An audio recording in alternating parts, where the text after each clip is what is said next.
Hello everybody, welcome back. Today we're going to be talking about the spathiphyllum, or spath as we call it, also known as the peace lily, and the arboricola. The peace lily actually gets its name because the white blooms that come up look like a white flag waving the peace sign in war. A lot of people see them as sympathy flowers and they send them for memorial services. Again, with the arboricola, they send a lot of these also because of the size of them. They're both less expensive plants, so they tend to have a big presence with not as expensive of a cost.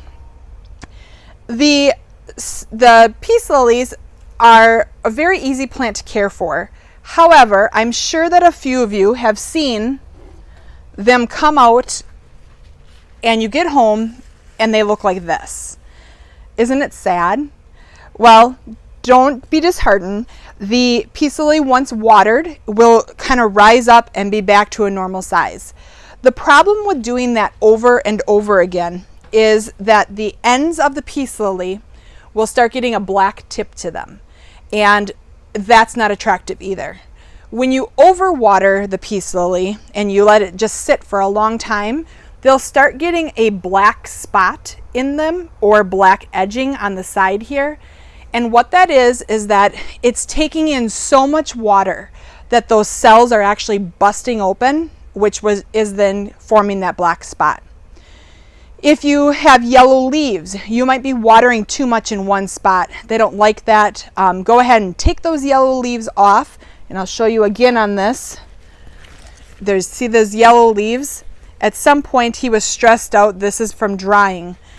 Very important to have knowledge and not just common sense. Normally I'm a huge advocate of common sense, but when dealing with plants you need to know stuff. So the peace lily, if it's overwatered, it will get yellow leaves. If it's underwatered, it will get yellow leaves. If it's overwatered, it will get droopy. If it's underwatered, it will get droopy. So you say, well, great, how am I supposed to know? Simply lift that plant up. If you take the plant and you lift it up and there is water dripping out the bottom, too much water.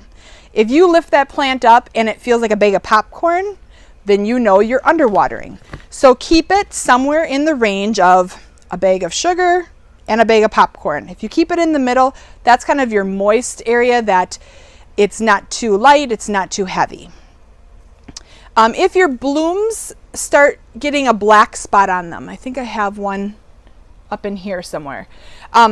If they start getting black, that's not your plant dying, that's just the blooms starting to tear off. Everything that flowers will flower, and then the flower will fade and the plant will keep surviving, and then they'll rebloom. To make a peace lily rebloom, they like to be root bound, so keep them root bound.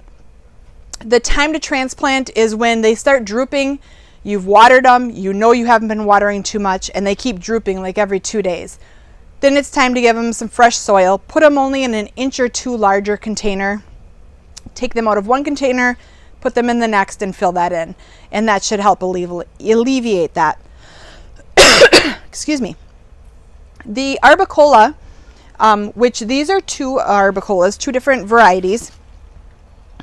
They are both part of the Schefflera family. They're known as umbrella plants. Pretty easy care, like to be on the drier side, not dry, but drier side. Moderate light, the peace lily likes to be in a little bit darker area. These like to be in bright light, but not directly in the sun. Directly in the sun, they will burn. So again, if you have yellow leaves or dying leaves, they don't like drafts, they don't like to be overwatered, and that will help a lot with what you're doing. Fertilizing the peace lily and the arboricola or the Schefflera family, again, once a month.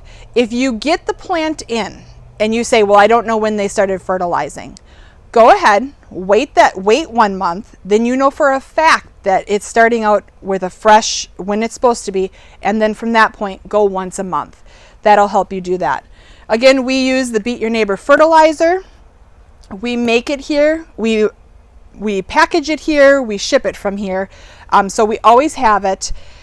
It's 1 scoop per gallon of water, and that scoop is very tiny, and you don't need to go over, you just need to keep a level scoop. It's designed to be very concentrated, and we find that this works the best on indoor houseplants just once a month. I hope that helps. If you have questions or comments, go ahead and leave them for us and we'll get back to you. Otherwise, we'll see you next time.